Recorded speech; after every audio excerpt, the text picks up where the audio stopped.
Nyenicubahiro umukuru w'igihugu c'u Burundi Varisito Ndayishimiye ahejeje kuboha umubonano umukuru w'umugwi akaba n'umuyobozi mukuru w'ibanki isanzwe ishigikira ubudandaji be n'iterambere muri wa muryango w'isoko rusangi y'ibihugu biri muri Afrika y'ubuseruko be no muri Afrika y'ubumanuko. Kabaye akaryo ko kuganira cane ku bisata vyashizwe imbere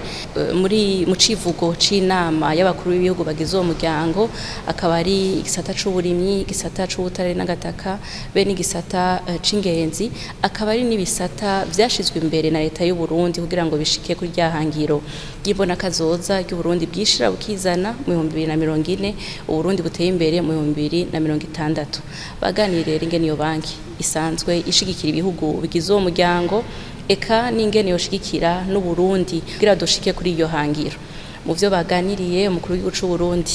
yakeje umuyobozi mukuru ku ntambwe yo banki igeze ko yatanguye ari banki imwe gusa yirebanga ari kubu n'umugwi w'izindi shami zitandukanye zitandatu zisanzwe zishigikira mu bisata bitandukanye. Nk'usanzwe rero agiye kurongora uwo muryango w'isoko rusangi w'ibihugu vya Afrika y'ubuseruko mbe na Afrika y'ubumanuko, umukuru w'igihugu c'u Burundi yemeye kubandanya ashigikira iyo banki kugira ngo no kwitanga ko ashoboye kose kugira ngo iyo banki iherekeze ivyo bihugu kugira bishobore gushika ku iterambere vyihaye ku neza y'abene gihugu b'uwo muryango wose.